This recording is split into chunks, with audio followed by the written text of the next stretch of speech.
City just about deserved the win, I would argue, on the balance of play. They had more chances, more shots, XG was higher, all that kind of stuff, and City were just about good value for the win. The other way of looking at it is that Wolves were on an historically bad run of form before this game. They were really struggling. And I know teams that near the bottom often raise their game against teams bigger than them, doing well. But Wolves were there for the taking. A confident City side, a fit City side, probably win that game pretty comfortably, usually. Um, but Wolves still made City sweat. And if anything, City, even though they probably about just deserved it on the balance of play, they got lucky to score last minute that way. It could have been 4 minutes of added time, and then City don't score the winning, because it came so late on in the game. And there were massive issues with City that people have had a theory, that they're there. There was further evidence that City are just not good going towards their own goal on the transition. On the counter, we are so open. Manchester City are so open. You can get past City's press too easily these days. That it seems to be teams very capable of creating really good, high quality chances with very little effort against Manchester City. And it feels to me there's a real lack of physicality about it. Now, once again, the positives from a City perspective is that they got the win, And City, again, when you compare the corresponding fixtures from last season, so all the teams we played, we're actually a net positive 3 points up compared to last season in these same fixtures. And we're currently the only unbeaten team in the league, 1 point behind Liverpool, looking pretty good. It feels like every year, as a City fan, around October, November, December, we're having these conversations where City look pretty poor. We're winning games and we're around the top of the table still, but the performances are unconvincing. Even in the treble season, which obviously history will be very kind to, rightfully so. That it felt like it was going to be a redundant season, until around January, February, when Guardiola just found the formula and it changed. Will that happen again? I don't know. But what I do know is looking back, is this run of form we're in right now, it always happens, even when we haven't got injuries. City just find themselves in this sort of mire around the winter months, and we sort of struggle through until we find our identity. So to me, it looks a bit like that's going on, but it's also, of course, lack of Rodri, lack of De Bruyne, and so on. But there's a lot of things playing into it. But the most important thing is that John Stones exists and City won. So yeah. Yeah, of course, he's turned up again in a big game. Guardiola said after the match that City have to accept that opposing teams make it difficult for them to break down, and he was quoted as saying that the solution is the way we played today. So he was happy with their approach to the game, but he's also said that he doesn't want his team to go crazy in attack, and otherwise they'd make the transitions the opposing team. So we've talked about transitional issues. Do you think? What do you make of Guardiola's assessment of that then? I think he's being honest. I think the general way that we're playing, I think he's probably happy with. It doesn't mean everything we did was perfect. So I think we can take it as face value and go, well, he means that's ultimately good enough. I don't.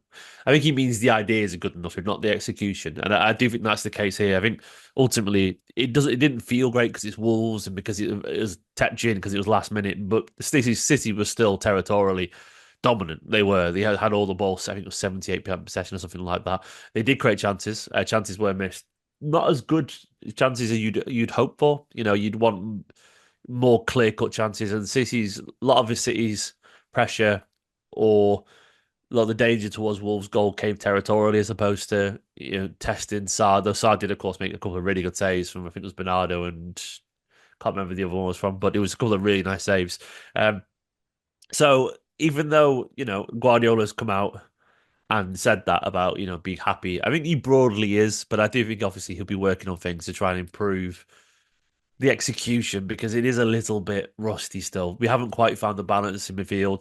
If you think Guardiola's currently got two ways to approach a game, he's got the conservative midfield of Bernardo, Kovacic, Gundogan, but then with the tricky wingers out wide, you've got Doku, Savinho running at people, of course Haaland up through the middle. So you've got stability in theory, though it's not really working, and then trickier out wide. Or you can play the other way where you can put Grealish and Bernardo out wide, which is like conservative out wide-ish, even though obviously they're not defenders. They're still going to attack those two, but a lot less risky than Savinho and Doku. And then probably a more aggressive midfield, with people like Foden there, maybe Gundogan, maybe Nunes could come in or something like that. So it does feel like he's got a couple of different approaches right now, and he's trying to figure out the best. Usually, obviously, the middle ground will probably be found. But I'd be amazed if Guardiola is truly happy, with what he saw, truly, because as good as Wolves can be on their day, that is a team that was there for the taking, and it feels like the problems that we create are often of our own making. Like the defensively, City don't feel like a good team, good at pressing anymore. They don't feel like they're good at pressing. Like teams get past City's press very easily, and that goal, the first, well, their goal came from Wolves very easily passing it around City's press, which was unorganised, unstructured. And then it gave Semedo so much time on the right. He didn't even have to sprint. He just ambled up the pitch. It was a beautiful cross for what it's worth, inch perfect, to the back post. But it was just too easy. And that happens time and time again against City, where City used to be so aggressive, so aggressive, and you so hard to uh, get past the team's own third of the pitch to progress the ball further forward. It's easy now. Teams do it all the time, and I think that comes down to a variety of reasons. It comes down um, so I don't think Doku's a natural presser. He works hard, but he's not a natural presser.